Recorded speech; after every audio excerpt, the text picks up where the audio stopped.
Welcome to the Colts Squad Show. I'm your host, Derek Schultz, and add the Chicago Bears to the list of teams that have now won a playoff game since the Colts last did. And I'm Zach Hicks, and the Indianapolis Colts and the Jacksonville Jaguars won the same amount of playoff games this year. And I'm Alan Pinkett, former Oiler. Happy for the playoffs to be here, but next year, the Colts will be in and we'll be talking about it. Colts Nation, rise up. It's the Colts Squad. Everything Indianapolis Colts every week. Covering all the big hits and game-changing plays from the Circle City, the way only the Locked On Podcast Network can. It's time to squad up. The Colts Squad Show starts now. Welcome to the Colts Squad Show. Thanks for taking a break from NFL Wildcard Weekend to join us. Today's episode brought to you by FanDuel. If you want to be right in the middle of the action this season, visit FanDuel.com and place your NFL live bets all season long. I'm Derek Schultz, Indy sports talker, columnist for the Indianapolis Business Journal. I am joined by a Notre Dame legend and longtime NFL running back with the Houston Oilers, Alan Pinkett. Everyone's favorite film nerd, Zach Hicks, is here too. He's one half of your Locked On Colts daily duo. Our other guy, Jake Arthur, on the all-important dad duty tonight. So he's going to rejoin us coming up later on this week with a newborn in the house. Colts season, as we know, unfortunately ended last Sunday. But after all the talk about Carly Gordon and Chris Ballard and Shane Steichen, I feel like we never really took the chance to officially tie a bow on the 2025 Colts season. So we were talking earlier today as a squad, because we're all, besides being close-knit on the squad show, Zach, Alan, Jake, and I, we're all BFFs in real life too. And Zach said, hey, why don't we hand out awards today? And I thought, you know what? That's a great idea. It's something kind of like happy and optimistic, right? I mean, we will get into some like most disappointing and things like that coming up later on. But we'll start with team MVP, offensive player of the year, defensive player of the year in the first segment of the show, because there were some standouts this year, as there are in every season, even playoff list ones. We'll go most improved, as I mentioned, most disappointing. And then the Ashton Dulin Unsung Hero Award, who could, for all intents and purposes, be Ashton Dulin, I guess. But we'll try to kind of change that up maybe a little bit. Also, we'll talk about our favorite moments from the 2025 season, because there were some high highs. There were low lows, but some high highs as well, especially in the first half of the year. And, we can't exit without talking about this wild card weekend. And I felt going in that we were potentially going to have one of the best postseasons ever. And certainly it's played out that way with one of the best wildcard weekends we've ever seen in modern history.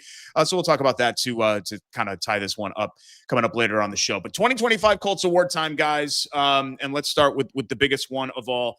And I thought, and we'll open up the floor for this, I thought you could have gone with Jonathan Taylor here, but because he couldn't really impact the game when this teammate was out of the lineup, I ended up going with Daniel Jones because I just felt like it sort of had to be, Zach.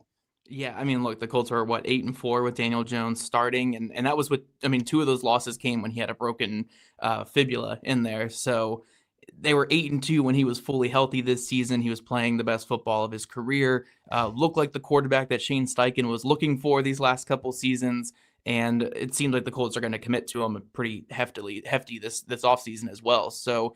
I had Daniel Jones as my MVP as well, and you kind of see, again, why quarterbacks are just universally given that MVP award, because the second he went down, this Colts team went on a big losing streak. I know 2 of those losses came with him starting, but 5 straight losses to end the season. Now, part of that was because the drop-off from Daniel Jones to a 44-year-old who hadn't played in a while, and then Riley Leonard also got some time in there who, still a young rookie player who just isn't fully ready for the league yet. So that is part of it here, but I think Daniel Jones obviously is the team MVP. He was arguably, like you said, Derek, back and forth with Taylor to start the year on team MVP, but I think we really saw his value when he was out of the lineup, and the Colts offense, for the most part, being this near 30 points per game offense, and then without him, they were barely scraping 20, if even 20.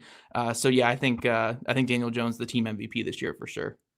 Well, it's going to sound like an echo because I had Daniel Jones as the MVP also, mostly because of what you said, Zach. When he was gone, it was a damn near collapse. Not as many points scored, and the offense wasn't the same. So he is the catalyst that makes that thing run, makes that offense run. So without a doubt, he was the MVP.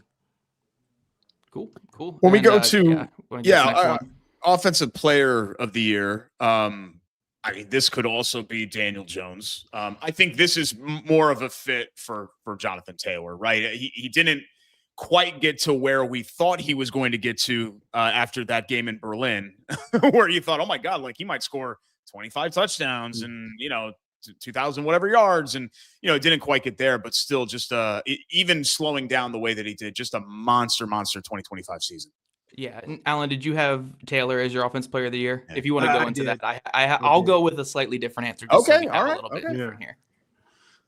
Go Yeah, ahead, so you can't argue with the production that he had, over 1,500 yards. It used to be, 1,000 years ago when I played, 1,000 yards was the barrier that you wanted to eclipse to, say if you had a meaningful year or not running the football. But to get 1,000 yards in a 17-game season, I mean, you're rushing for like 60 yards a game. So it's no longer a good measure. But 1,500 yards, especially when he was the focal point of the rushing game, everybody knew he was going to run. Although I'll say the Colts did a great job of, throwing on first down and not necessarily running when you anticipated he would run. But to me, he was the best player on the offense in terms of getting great yards, coming out of the backfield, even his blocking. Yeah, and it was just, he was so reliable. And I know that a lot of times with running backs, you hit that 6th year, your talent starts to diminish just a little bit. But for Jonathan Taylor, I felt like he ran better than he ever has. Yeah, no, for sure. He had a fantastic year, and he's, I think, one of the 2 Colts players that deserved All-Pro notice this year. Unfortunately, he didn't get All-Pro. He finished 3rd, I think, out of running backs, and then with that all-purpose weird thing or whatever, it kind of fell off with that. But yeah, I think he was an All-Pro candidate this year. 20 total touchdowns is absolutely insane, and that's with that second half of the year not really being great for him. I'm going to go with the other All-Pro candidate, though, I think, from this offense. And look, because this is our personal awards, I'm going to give credit to a position that never gets credit when it comes to awards, and that is offensive line. I think Quentin Nelson was the Offensive Player of the Year for the Colts. I thought he was just phenomenal all season long, and we kind of overlook his greatness because he is so great. He's going to be a Hall of Famer one day. I think this is like his 6th or 7th All-Pro nod since being in the NFL. I think he's been All-Pro basically every single year he's been in the league. Fantastic football player. And if you look at a lot of Jonathan Taylor's long runs, like if you look at his, I want to say his like 70-yard touchdown run against the Titans in that second matchup, who's out leading the way on the sideline right in front of that running back as he's breaking free? Quentin Nelson, the guard, pulling out in front and just driving a player out of the play. You look at several other big moments in this season.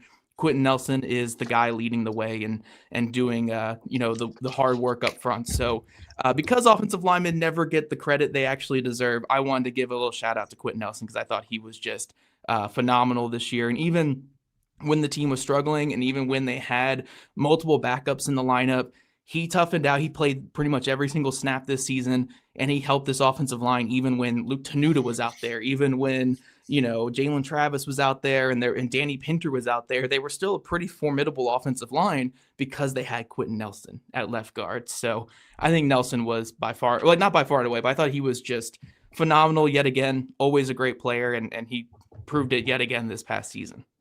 Well, he wasn't close. He wasn't close second on my list. And to let you know how bad this dude is, they don't even list a backup to him on the depth chart. They know he's not coming out. He's not coming out.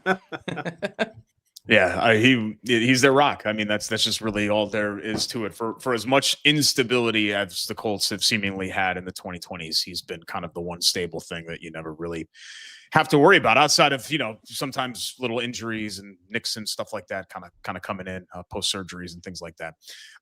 Defensive Player of the Year. This one felt a lot more wide open to me. And rather than tip my hand, I just wanted to throw it out there to you guys. Do either of you feel very strongly about a Defensive Player of the Year? I was between two players, Okay. and I ultimately picked the more experienced one, but I could see two players. But honestly, we might all have different players here. The player I went with was safety Cameron Bynum. That's who I went with too. That's what you went with too? Alan, did you have someone different, or did you have Bynum as well? I went with Nick Cross. Oh, okay. Okay. Yeah. So I'll give my but case here for. I think they were interchangeable. You know, in a defensive backfield that had no consistency, they were the two consistent players. But I probably favored Nick Cross more because he wears number 20, and that's number. That's number. No bias there. The versatility was great with him. You know, but he's second on the team in tackles. You know, to me, it seemed like he was, you know, making tackles in the backfield a lot. 5 tackles for loss on the year from the safety position is pretty good. 1 forced fumble, 1 interception. His stats actually were pretty good, and you know he just was one of those guys that, you know, was like a what do you call him? A Hamilton Jr., Kyle Hamilton Jr. Sort of the way he played, and that's why I picked him as my defensive player of the year. Yeah, they moved him all over the place. He had a lot of snaps in the box, over top, and in the middle of the field. Like, I think he was a big part of just what they wanted to do schematically on defense. But for me, Bynum was such a forced player in terms of taking the football away, led the team in interceptions. I think he had a forced fumble in there against Atlanta as well. And even when the defense was struggling, he felt like a consistent piece on the back end of this defense. So Cameron Bynum, I think, was just the most complete and consistent player for the Colts, where Cross, I think, overall had some really great moments, but I think there were some lapses in coverage every now and then. But his run defense was really good for the Colts by and large. I will say the other player that I was torn with, and it's tough because he didn't really meet super high expectations, but just if we're talking about impact players on the defense, I think Laiatu Latu deserves a bit of a shout. Yeah. Again, this defense struggled to stay healthy this season, and they didn't have a lot of playmakers outside of Bynum and Latu, where Latu had 3 interceptions this season, plus I think a forced fumble in there, 8.5 sacks. So again, you wanted him to be more of that 10+ sack guy, but 8.5 sacks is very solid. Had a lot of tackles for a loss and plays where he sniffed out screen plays and did some things. So I really went back and forth between Latu and Cameron Bynum. Ultimately, I think Bynum was just a little bit more consistent than Latu. But even Latu, again, didn't live up to our high expectations that we needed him to be this year to be this next level defense.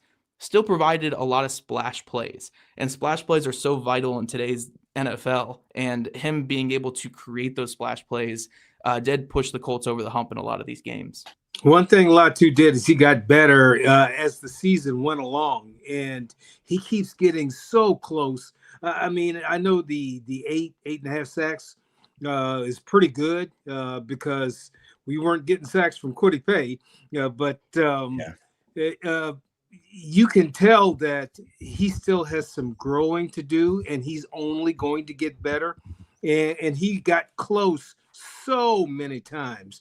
I didn't look at the number of quarterback hurries, but he had a boatload of quarterback hurries, I'm sure. And I think that next year will be the year that he probably steps out and becomes a fearsome type of pass rusher. If we completely ignore film with Laiatu Latu, which is crazy for me to say, the film nerd of Colts of the Colts media here, but if we completely ignore film, we look at his first year, it was 4 or 5 sacks, middle of the league in pass rush win rate, and kind of an average player, but it's still fine for his first year.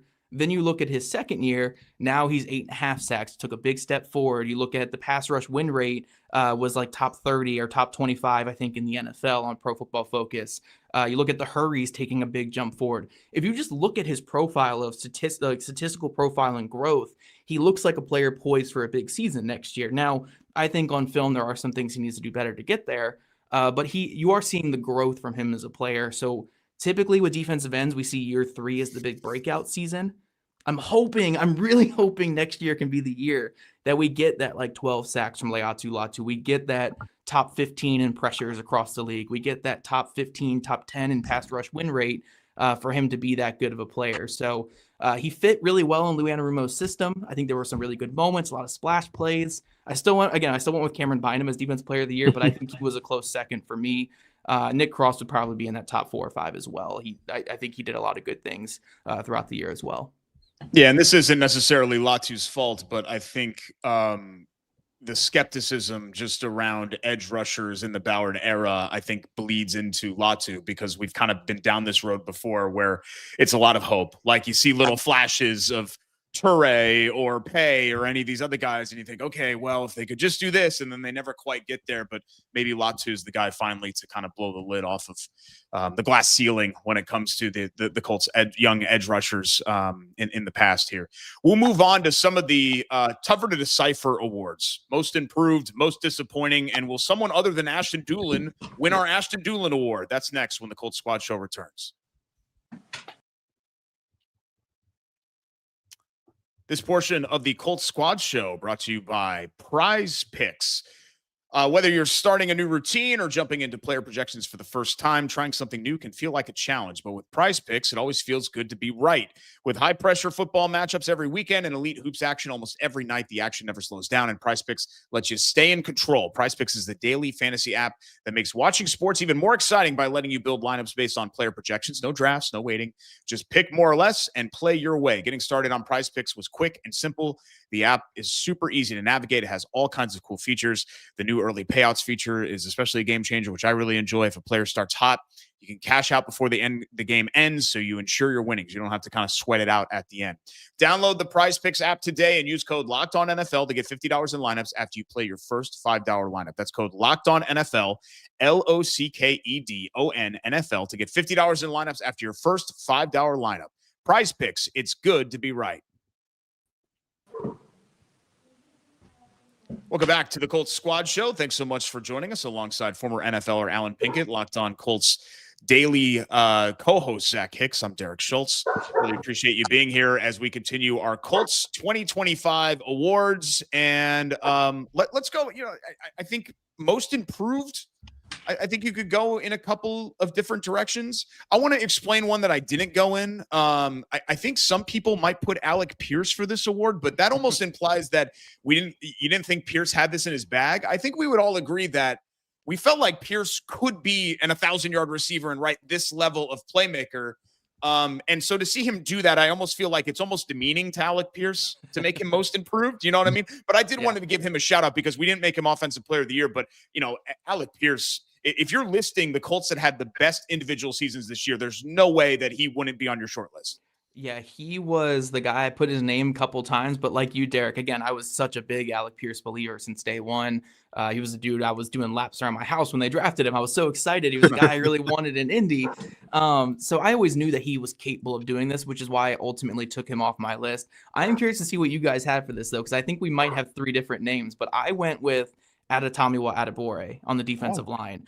To me, this was a guy where, again, you could always believe in the athletic traits, the potential, everything was always there, but he just rarely saw the field. He was more of a special teamer his first 2 years. Lou Anarumo comes in, there's injuries to DeForest Buckner, but even before the injuries to DeForest Buckner, Adetomiwa was getting run with the pass rushing unit on this team on defense. He was getting run with their Grizzly fronts, their 5-man Grizzly fronts, and he was producing. I think he was this is the best we've ever seen him as a run defender this year. I think we saw the pass rushing flash throughout the season, and as a result, he hit career highs in tackles, snaps, tackles for a loss, sacks, stops, like literally every single number you can hit career highs in. Adetomiwa Adebawore hit that this year. So I think he was most improved for me. I think he went from a player where before the season, it's like, does he have a future in the NFL? Does he have a future with the Colts? And now after the season, you're saying, hey, does he have another step in him? Because right now he's a really good role player. Does he have another step to be a starter in this league? But that's such a great step forward for him as a young player in year 3. Now he's going into that contract season. And Alan, we know what the contract season does to players. He got 5 sacks this year. Next year, maybe he's sniffing closer to 10 and he's going to get paid a huge bit of money on the open market or with the Colts. So, I would give Adetomiwa the most improved player of the year award. So I went in a different direction, and I'll preface my answer on the fact that this is my first year with the Colts. I picked Daniel Jones as the most improved player, based on what happened with him and the Giants being run out of New York and, getting some counseling in Minnesota. But to come in here and take over, to me, that performance warranted most improved. I mean, he actually shocked the entire football world because a lot of people didn't have a lot of confidence in him.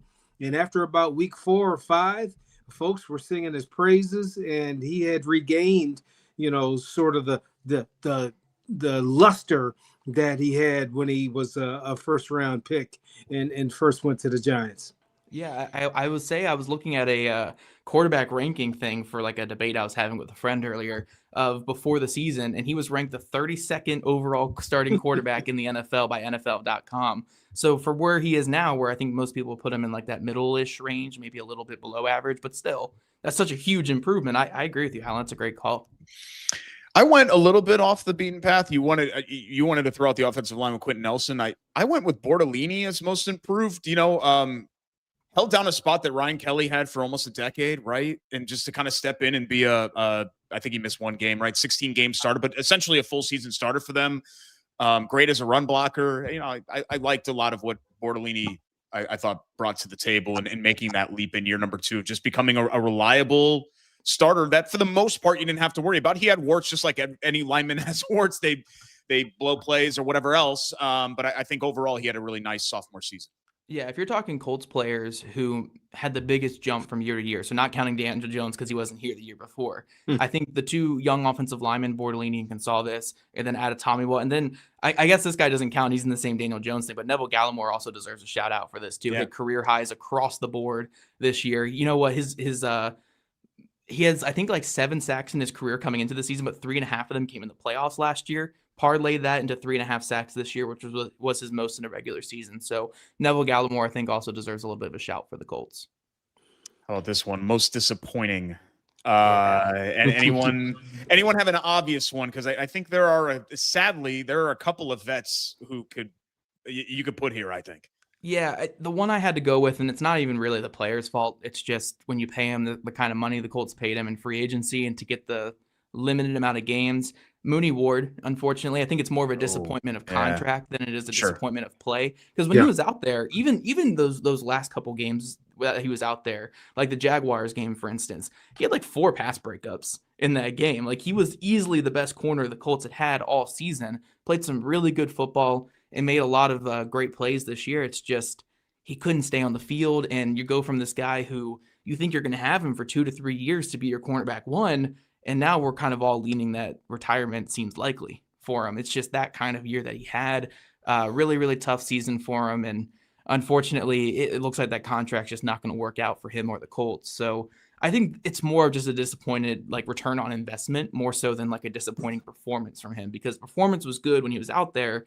It's just to get 6 games out of him and him be injured as often as he was. And now you're probably not going to get year 2 or year 3 out of him. I think that's the biggest disappointment of the season for the Colts.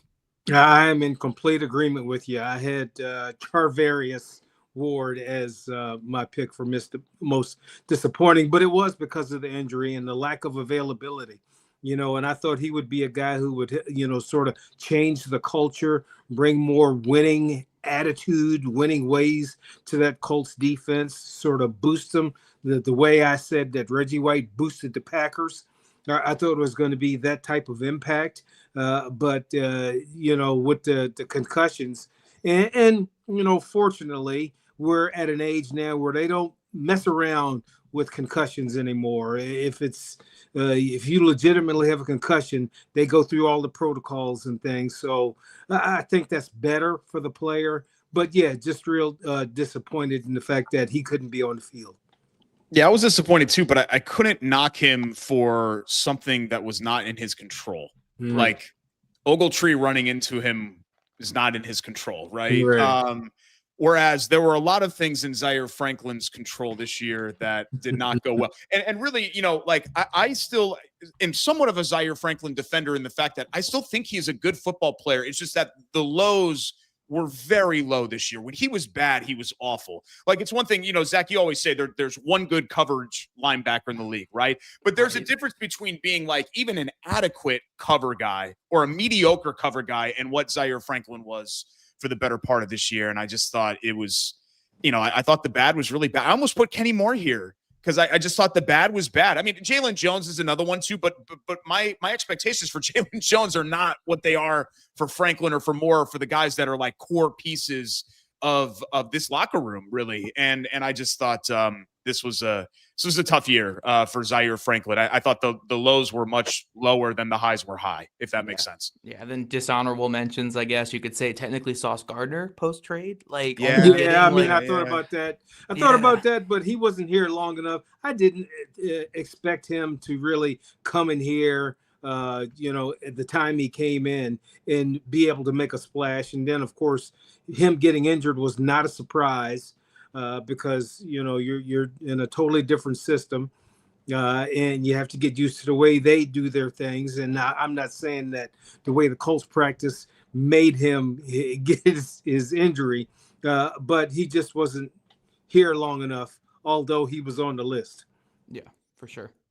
Yeah, and I couldn't really think of anybody. The only person that I even considered offensively was, and I don't think it was the most disappointing season, but I was a little disappointed. I thought Josh Downs was going to have a better season than he did. I don't think he was bad this season by any means, so I didn't want to throw him under the bus there, but that was somebody else that I considered.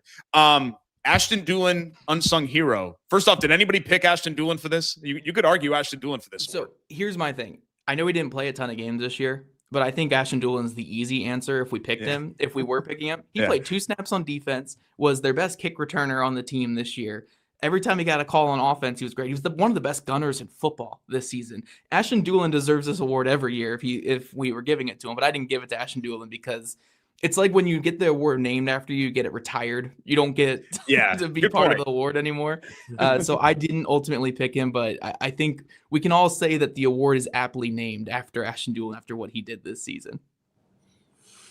Well, this is going to be a surprise to you, but I actually picked Josh Downs for the Ashton Dulin award. And I picked him because the only time he really made news was when he dropped a pass. I think he only dropped 1 pass this year. If it was over his head or anything, if it was uncatchable, he wouldn't blame for that. But just him being reliable and always being someone you could count on to get the first down, to me, what really stuck out is the only time he got a lot of mentions is when he did drop the 1 pass. Yeah, Houston pass was rough, man. If you would have made that play, I would agree with you in a big way, Alan, because we forget with that Houston game too how many big catches he made in that game. It's just that 1 drop, like, arguably ended their season. Like, not ended, but it was part of the bigger crux of the issue that ended their season. But that drop, I mean, they arguably win that game, and who knows what happens after that. But I agree, Alan, statistically, it wasn't the best season for him, and maybe a disappointment in terms of that, but there were a lot of good moments from Downs this year. For me, I actually went with the guy I picked in the preseason. He kind of had the year I expected. Mo Alley Cox, I think he just slid in perfectly behind Tyler Warren.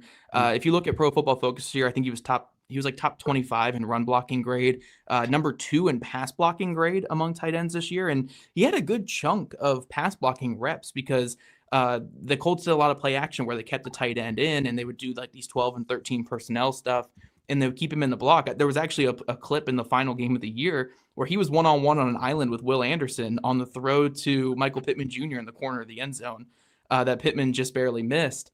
And he held his own against Will Anderson. I'm like, this is just Mo Alley Cox. And then if we look at how he did at the end of the season, the Colts still love using him in these high leverage situations. The 1 pass that Phillip Rivers had from under center with the Colts this year was that little pop pass against the Jaguars in the back of the end zone for him to get his only touchdown of the year. And then you look at the 4th down attempt in the final game of the season when Rigoberto Sanchez steps up. He's not looking at anybody else but Mo Alley Cox on that play. I just think he's a guy who you want to have him on your team. Like, you don't want him to be your number 1 tight end, but as tight end 2, as a high leverage catch guy who can make some things happen after the catch with his rumble and tumble type of ability. And then as a blocker, he's just been so good the last couple years. For him to make the transition from college basketball to pro football and become this like unsung hero of a team like he has been, I'll always love Mo Alley Cox as a player for that. So he had the season I expected, and that season was pretty darn good for his role.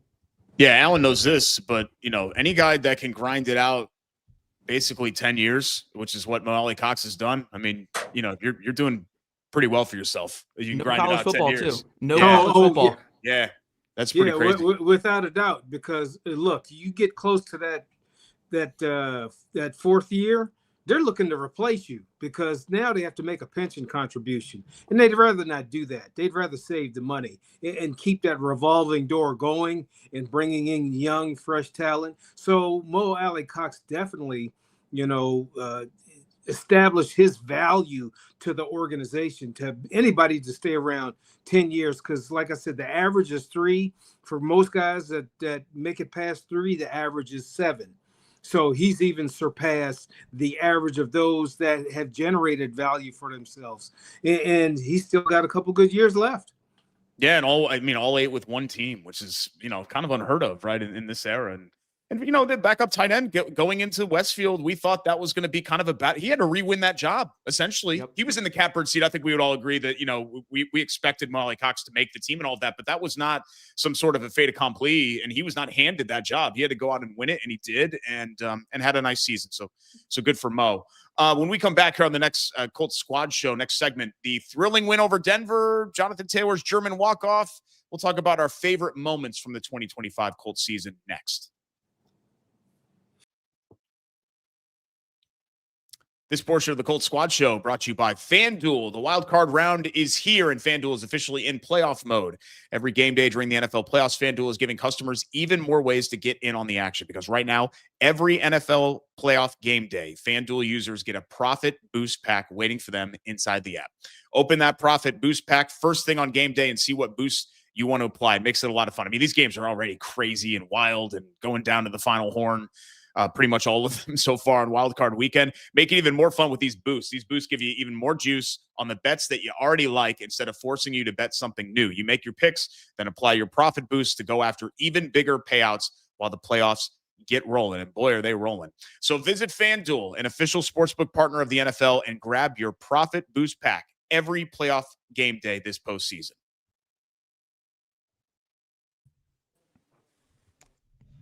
And we're back on the Locked On Colts Squad Show alongside Notre Dame legend and former NFL running back Alan Pinkett. Locked On Colts host Zach Hicks. I'm Derek Schultz. Talking Colts 2025 awards and just kind of tying a bow on the season instead of spending all this time talking about ownership and Ballard and Steichen and all the things that we really spent the first week of the offseason discussing over the last few days. Let's keep it happy and optimistic. Favorite memories from this season. I do think that there were a couple of standout ones. And I know that I mentioned some of those in the tease, but, honestly, I think maybe the most fun that I had watching the Colts this year was the first game, because it was so unexpected to just see them come out and pound Miami the way that they did. It's not the fact that they won the game and they ended that ridiculous winless streak and season openers, which dated all the way back to the very early Andrew Luck years, but just the way that they just absolutely eviscerated Miami and McDaniel and Tua and all those guys. Like they looked shell-shocked. Like they had no idea what they were doing in that game. And it was 33-8, Zach, and it was a game that felt like it was 83-3. Yeah, well, it was 33-0, I believe, and the only way the Dolphins scored was like on a 4th and 12 screen pass where the defender just barely missed tackling the running back. Yeah, it was Achane, right? Yeah, and he barely got into the end zone, so it could have easily been a shutout to start the season. And I'm with you, Derek. I think that was one of the biggest highlights of the season, was the way it started. Was like, oh, this might be a different Colts team. And for most of the year it was. It's just, the second half of the season happened. But I do think that opening weekend and then also following it up with that just dramatic win over the Denver Broncos with that walk-off kick was such an exclamation point to start the year that it was, you were like, where is this ride going to go? Is it going to keep carrying, or maybe Denver and Miami aren't that good, but it did keep carrying for at least the first 10 games of the year. But yeah, those first 2 games to start the season at home in front of the home crowd, I thought those were such a great way to kick off the season. Easily biggest highlights of the season. My highlight actually came in week 7 when they went out to Los Angeles and whooped that ass with the Chargers. I mean, because up to that point, people really weren't believing in the Colts. They thought Maybe it's just a short heater that they're on. But the way that they demoralized that team, I know the score ended up being 38-24, but it wasn't even that close. Just the total domination, just an offense that just did everything they wanted to do, and to do it in their house, made it even more special. So I think when I look back, that's the moment that I cherished the most, was the win against the Chargers. Yeah, no, for sure. And I think the biggest win for me in terms of like, and it sucks because it was like the last one because they didn't win another game after this, but just everything about that Berlin game, Sauce Gardner's debut game with the Colts, and he had a really solid game for them. The way that they were able to pull it off in dramatic fashion in overtime with a couple of defensive stops. Jonathan Taylor with that crazy long run, probably the highlight of this, like the individual player highlight of the season was Jonathan Taylor's run on that one. And I just think that game was, and then Daniel Jones or whatever, the 4th down conversion to Tyler Warren after getting punched in the mouth and having the blood pouring down his face. Like, there were so many great moments in that one game. And it felt like, okay, we're in the middle of something great. We just got Sauce Gardner. Mooney Ward is coming back. We're 8-2 going into the bye. And yeah, we have a tough after the bye schedule. But if we win a couple of those, we can get in the playoffs and keep rolling.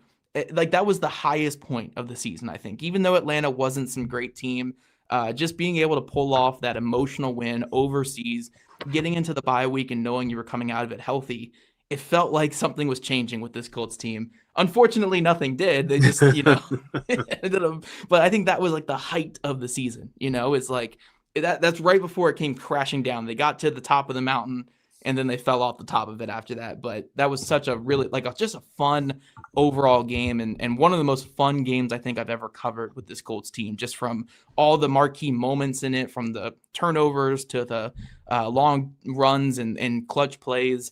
Definitely one of the best games I've ever covered with the Colts. Yeah, there were only really, if we take like the Ballard era, there are kind of 3 moments that jump out to me as when I thought, oh wow, like they're really good, and this might turn into something. And it was 2018 when they shut out the Cowboys late in the season in Indy during that huge like hair on fire win streak to get into the playoffs. I thought that Dallas team was good. I think they won the division that year. And then the Jonathan Taylor walk-off against New England in that Saturday night game just before Christmas when they were, 9-5 or whatever they were at that point in the season. And you thought, okay, they're a lock for the playoffs and they're going to contend. And then, as you mentioned, that game in Berlin, not because the opponent was great, just because like it just felt like they overcame a lot of, bad stuff happened to them. And that's what winning teams do, right? When you don't play at your best necessarily, and you still find a way to overcome it. And it's sad to think that pretty much in all of those cases, I mean, I guess, 2018, they went to Houston, they won a playoff game, which is kind of the high water mark for Ballard. So they won something tangible that year, but it is kind of sad to think that the last 2 moments that you felt that way about the Colts, like, oh man, this could be something special, is when just everything just kind of crashed and burned right afterwards. And I'll add that, in the NFL, and you've heard me say this numerous times, there's no bad teams. There's just teams with bad records. They all have skill. Any team can rise up on any Sunday and play a great game. And that's what makes the game so great. That's what I enjoyed mostly, is the competition week in, week out. And I remember when I played, I guess the team that everybody thought was sorry was Tampa Bay. And I remember looking at the scouting report, and I'm like, damn, they got this dude and this dude and this dude. And it's like, how the hell have they lost most of their games? But winning in the NFL is hard. And yes, if sometimes you don't have your best stuff and your ability to overcome yourself a lot of times, and it gives you that winning DNA that you need to have. Being able to overcome adversity is just one of those things that, the special teams have, and they repeat it. And after that game in Berlin, I did think that, this was, I was booking the reservations for the playoffs. And, I really felt very good about the Colts after that win over the Falcons. Yeah, no, for sure. And then after that, it was just kind of hoping for cool moments and cool accolades for players, because the playoffs certainly weren't happening. I will say a really cool moment, and I know we've talked about this enough, so I don't really know how much more we can go into it, but just Phillip Rivers coming out of retirement and doing what he did. For sure. It wasn't the prettiest football to watch. I'm not trying to make the argument that it was, but I think, the fact that they were able to take Seattle down to the wire, the number one seed in the NFL, basically the number one seed in the NFC, take them all the way down to the wire and force them to play a full 60 minutes against the Colts. And then the offensive performance he had against the 49ers. I know the Colts laid an egg on defense in that one, but it was really cool to see what we saw from Phillip Rivers. And I think people will overlook it because like it wasn't pretty and it wasn't like great football, but you ask any quarterback to come off the couch after 5 years at 40 something years old to do what he did. And I think that's like a 1% chance that what we got out there from Phillip Rivers. So I thought that was really cool. Even if it didn't result in wins, I thought Riley Leonard's final game was kind of fun and just, gave some hope. Now I'm not on the same train that some people are on. We're saying, this is the next Tom Brady, 6th round pick coming out here and doing this. But I did like what I saw from him. I thought it was fun. And then Alec Pierce getting his 1,000 yards, doing something that we haven't seen since Deshaun Jackson, I think is what it was, where 1,000 yards on under 50 catches, like absolutely insane season from Alec Pierce. And it's funny, we're going into that final game against the best defense in football, Alec Pierce needing like 150 yards. And it's like, oh shoot, he's going to come just close, like just under that 1,000 yard mark. And he goes out there with 4 catches for 160 yards and 2 touchdowns. He was just doing his Alec Pierce thing there. But I thought those were some cool moments down the stretch, even if the wins weren't happening. I know that might feel like a loser mentality to some people, but I cover this team from multiple angles. It's not just wins all the time. I wish it would always be wins, but there are other things you have to look at every now and then. Well, I'll say this, the Phillip Rivers thing was very impressive. Just because I remember how fast these guys are, how you have once you set up to throw, you got 1.8 seconds to make a decision. And just, him just showing, imparting his knowledge, where you weren't going to use tempo, but he was going to wait for that defense to declare and figure out what defense they were going to run. It's going to be man, zone, a mixture of. But once he identified it and then ran the play, I mean, it was like a clinic, and that's where I started to rethink this athleticism at quarterback thing, because he just was really, he knew where to go with the football.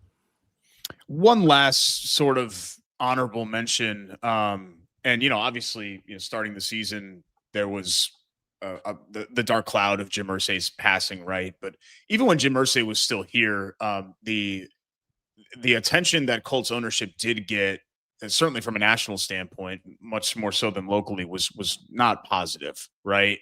Where we all know about Jim Irsay's struggles and substance abuse and things like that, and these demons that he had to deal with really up until his dying day.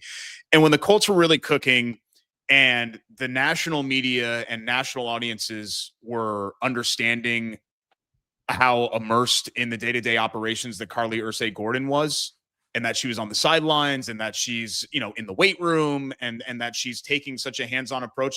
It was just kind of a fun, refreshing, it was almost like a pride type story for Indianapolis to be like, yeah, that's our owner. And there's the designer suits and everything else that she's got on. And guess what? She also knows football. And, for those couple of weeks when the coverage was really positive about the Irsay family, and I'm saying this after, writing a column in the IBJ, which wasn't so positive about the decision to retain Chris Ballard, but, just in general, it was nice to see. It was refreshing. And especially in the wake of her father's passing. I think that was a positive thing that stood out to me about this season. This being the first season that the daughters took the reins of the franchise. And I think there was a lot more good than bad in that first season. Yeah, and I even think, a lot of it's getting clouded because of the end of the season decision she made. And while I still disagree with the ultimate decision she made, I don't think it came from a place of ineptitude and gosh, so many people saying that it came from her just not being in over her head and not knowing what she's doing. And I'm not trying to excuse what happened this year with the Colts, but they went 8-9 and missed the playoffs by 2 games, right? 2 games down the stretch here. When they didn't have their starting quarterback for 5, they had a positive point differential. They played, I think 9 teams that won 10 plus games. this year. They didn't play a single backup quarterback this season.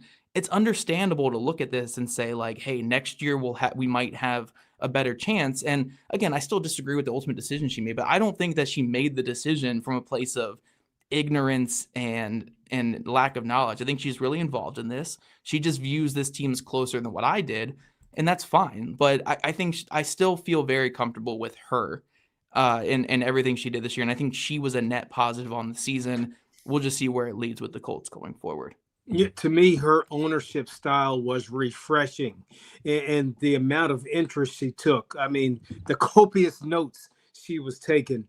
It was a departure from the good old boy owner sitting up in the box drinking martinis. I know that when I played with the Oilers, Bud Adams, I don't think ever took a note whatsoever, and his big thing was just entertaining his boys up in the press box. So to see somebody that was as diligent as she was and eager to learn and wanting to make the organization better, I think that it was not only refreshing, but I think it sent a message to other owners that she maybe has a different perspective, but it's a good one in terms of how we should run our program. Stepping away from the Colts in the final segment, are we seeing one of the most wide open and entertaining NFL postseasons unfold in front of our very eyes? We'll conclude the squad show by talking about that next.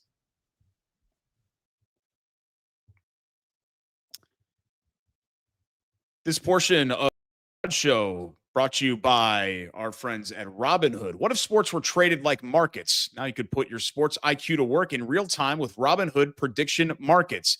It's not you against the house. It's you participating in a live market. You can buy or sell your positions live all game long.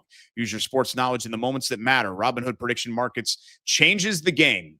It's people moving the action, so when momentum shifts, you can move with it. I always knew the game, but I never had a dynamic way to apply that knowledge. Now I can actually take part live in a market powered by people. You're no longer just a spectator. Play-by-play, you decide. Trade every play with Robinhood, now available across the U.S. Download the Robinhood app to begin.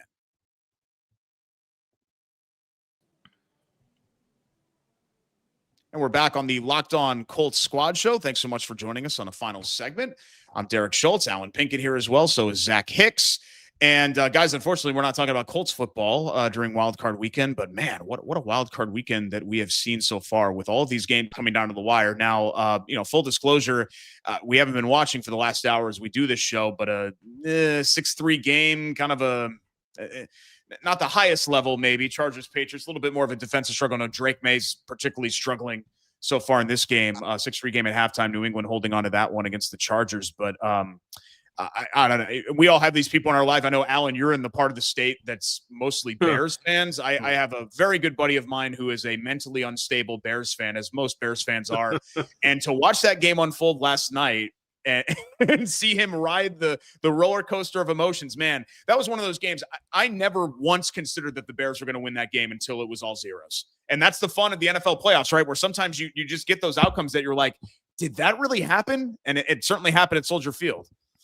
Well, I think the best game I saw all year was when they beat the Packers in the regular season. Yeah, good point. Yeah. Where they had an onside kick that they recovered, and then they ended up winning in overtime. And yes, I have a few buddies that, they were cussing the Bears something awful in the first half and the third quarter.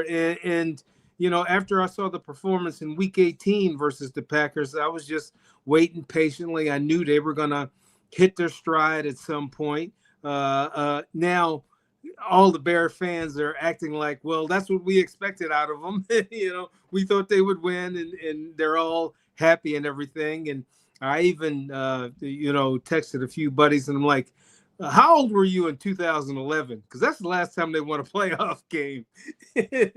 and one guy, I guess it goes all the way back to the year his son was born, and his son is now 14. Yeah, that's crazy. But yeah, they feel like this weird team of like destiny this yes, year, they do. The Bears, where like, yeah, when you look at this thing, they shouldn't be winning football games. Like, they're winning on this insanely crazy turnover like difference, right? Where they are forcing so many turnovers that are just not sustainable whatsoever. And they're having such a wide margin and turnover differential that it's like eventually the shoe has to drop. And it felt like it was going to drop in that game, right? There were multiple fumbles they didn't recover. Caleb was throwing some interceptions, and it was like, okay, now it's finally dropping. But they also had that fourth quarter magic where, like, for some reason, when the game gets in the fourth quarter, the team against them forgets how to play football, but they become perfect across the board. I don't know how long it's going to last with this team. You have to think that, like, you can't keep BSing your way all the way to a Super Bowl, but who knows? You know, like, it's kind of the way it's going. But yeah, that was a fantastic game. I think the game with the Rams and Panthers, like, that was such a way to kick off the playoffs. Like that throw and catch from the Rams to win that game to Parkinson down the right sideline, that catch by that tight end, incredible. And like, that's how you win in the playoffs, right? You need players to make big time plays.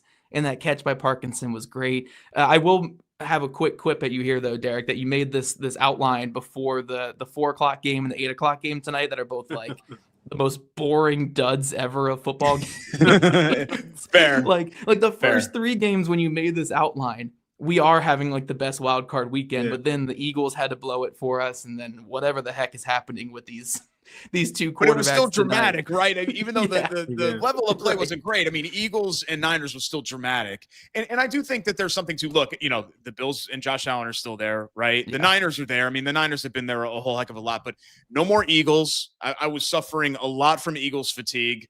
No Chiefs, no Ravens. You know what I mean? Like, I do think that there's a level of freshness as well here. And look, like, the Bears, do I think that they're going to go to the Super Bowl? No. But if you told me they were going to go to the Super Bowl, would I be shocked? No. And I think you'd say that about just about anybody that's left here. Like, you could talk me into any of these teams winning, not only going to the Super Bowl, but winning the whole thing. And I think that's kind of the fun of this postseason compared to the last couple of years where it almost felt like, yeah, well, it's Mahomes and the Chiefs and nobody's going to touch them. You know what I mean? Like, it's been such a dynasty sport for a lot of its modern history. And this feels almost more like those late 2000s, like the Eli's Giants and that weird Steelers team in 2005 and like Flacco and the Ravens. You know what I mean? Like, it feels like that's what we're maybe going to get this. And just watch it be Bills Niners in the Super Bowl or something. But as I say that, I would love the Bills honestly getting there just because it feels like every great quarterback has to get there one. And it feels like a great disservice when that one quarterback doesn't get it. Like the Dan Marinos of the world, like, how did Dan Marino not get a Super Bowl? You know, like this all-time great. And that's why, like, when John Elway got his at such an older like place in his career, that it was like such a beautiful thing to watch. I think Josh Allen's in that tier of quarterback all time already, where it's like, he's got to get his at some point.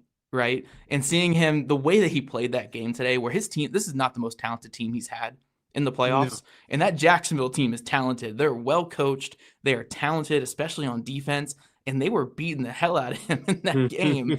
And just for him, like, for the way that game to end with him pushing through the pile for multiple runs, like on just throwing his body at a defense, he's such a fun quarterback to watch. I think what one of my takeaways though with that game, and maybe it's like a good thing for this division, is like Trevor Lawrence was on such a heater down the stretch where it was like, oh gosh, do we have a top 5, top 10 quarterback in our division? Is he finally realizing his potential? And he kind of just became that up and down Trevor Lawrence that we know him to be, you know, like the first half of that game, he was really bad, had a decent third quarter. And then the fourth quarter, like, yeah, he scored a couple of touchdowns with some wide open players, but then threw the interception, a high ball over the middle that you just can't throw in that situation. It was like, man, there was like 5 or 6 interceptable balls he threw in that game. And it kind of just comes down again to me where it's like, look at these games, right? At the end of the day, the better quarterback is typically going to win. It doesn't always end up that way, but even when you have these like beautiful, like fun, exciting games, who won between Matthew Stafford and Bryce Young? Matthew Stafford won that game. Josh Allen and Trevor Lawrence? Josh Allen won that game. I think Caleb Williams and Jordan Love are kind of like an even quarterback. They're kind of like the same type of quarterback where they're just such highs and such lows. You have no clue what you're getting. But yeah, Brock Purdy and Jordan Love, and Jalen Hurts, I'd probably put Purdy over him as of right now. Like, I think at the end of the day, like when your quarterback makes the plays, that's such a valuable position. And I think at the end of the day, like, you need your quarterback to be able to make that plays. The Colts think they had something in Daniel Jones, and hopefully he can be that guy who can go toe to toe with these guys in the future.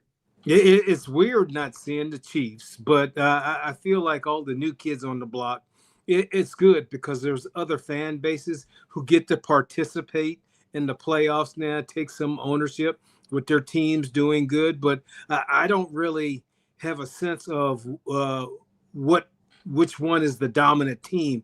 I think any of them could make the Super Bowl. The thing I will tell you, having participated in the playoffs, the thing that sucks about the playoffs is just the abruptness of it. I mean, because when you get into the playoffs, you do have visions of going all the way to the Super Bowl, and you lose that one playoff game is like, bam, season's over. And it's like, damn, the routine I've been on for 18, 19, 25 weeks now has changed. And it's kind of depressing, when you lose that playoff game, because it's that last trip to the locker room is when you're packing all your junk up to go home, and hopefully you're not injured, so you don't have to stick around and go to the training room to get treatment and stuff like that. But there's only one team that ends up being happy throughout all this, and that's the team that wins it all, because everybody else ends up being pissed off. Yeah, for sure. Yeah, I mean, think about the Jags, man. They won. They basically had a 2-month winning streak. They win the division, and they're feeling themselves right. And then you have a home game, and it's over. It's just like that. It's not that I'm crying any tears for them. Don't get me wrong. I thought it was great to see them fall on their face, but that's the NFL playoffs, right? So, and we've seen that happen before. I mean, I remember the Colts in 2008. The Colts started 3-4 that season, and they won out. They won 9 straight games, and then they went to San Diego because the Chargers won the division at 8-8, and Seifries and Sproles, and they had a punter go off. It was wild, and the Colts ended up losing that game. And just like that, for 2 months, you're riding that high, and then it's just over. You have a bad afternoon, and that's it. Yeah, even the Colts in 2018, right? They won 11 straight games technically or something by the end of that year, or 11 of 12 or something is what it was. But then they lost to the Chiefs. Chiefs end up going against the Patriots the next week and losing that one, I believe. Or I think that was the year the Chiefs lost to the Patriots. But and it's just done like that, where it's like you're riding this high, you're not losing ever, and then it's over, But that's the beauty of the one and done sport, where any given Sunday somebody can win. Ultimately, you want to be the team with the better quarterback that can make that difference as tight as possible. But I think something cool with this playoffs that we're still looking forward to is going on to the next round. We're getting I'm assuming Drake May is going to win his game. Josh Allen's going to the next round. Matthew Stafford's going to the next round. We're getting all these best quarterbacks in football moving to the next round. And what's waiting for them? All these super defenses, these great defenses of the last 10 years. With again, I'm assuming the Texans are going to beat the Steelers. You'll have the Texans. You'll have the Broncos that are waiting for whatever team with that defense, the Seahawks. And then you're going to get this beautiful, bashing of heads between great quarterback, great defense, who's going to come out on top. And that's what you love about the NFL playoffs, is just there's so many different ways to win. Typically it's the better quarterback, but we've seen, when Peyton Manning won his last Super Bowl, it wasn't a Peyton Manning Super Bowl. That was that all-time great defense that won that Super Bowl. That was the corpse of Peyton Manning leading the way. So sometimes just having that great one side of the ball, on defense, can carry you all the way to victory. So I'm really excited to see this next round where we get, again, Stafford versus a great defense, Allen versus a great defense. Should be a really fun time to watch. Hey, after dragging some bad defenses to the finish line, Peyton deserved a Professor Emeritus Super Bowl ring that year, didn't he? He deserved it. I think that the fact that we get to see these legacy moments, and again, Allen and former players probably roll their eyes at stuff like this, but this is the stuff that we live for, right, Zach? The nerds talk about Drake May and his legacy. A lot of that stuff is built in what they do from here on out, right? Not what they do in September and October and November or even December. So I'm interested to see how that one all plays out. But I would eventually like to see the Colts regularly participating in these games. That would be nice. That's something that I think a lot of people in this town took for granted all those years when they rolled out of bed, and it was a fait accompli that the Colts would be in the playoffs, and now 5 straight years being outside of the playoffs. But really appreciate you guys joining us here on the Colts Squad Show. We are your go-to place for Colts offseason coverage, because to us, it's never truly the offseason on the Locked On Colts Network. We're going to try, starting this week, a Tuesday, Thursday cadence. So you are used to in-season Wednesday, Sunday.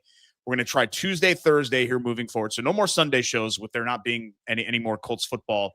So we'll be back with you for our next squad show on Tuesday night at 9 o'clock. So make that adjustment in your iPhone alarms and calendars. I know you guys have your watches set to all of that when we're here on the Locked On Colts Squad Show. And as always, during the week, keep it locked on Jake and Zach on Locked On Colts, and be sure to follow at Locked On Colts on socials and check out our other great content on YouTube and TikTok. And we'll see you next time, again, Tuesday, 9 p.m. right here on the Colts Squad Show.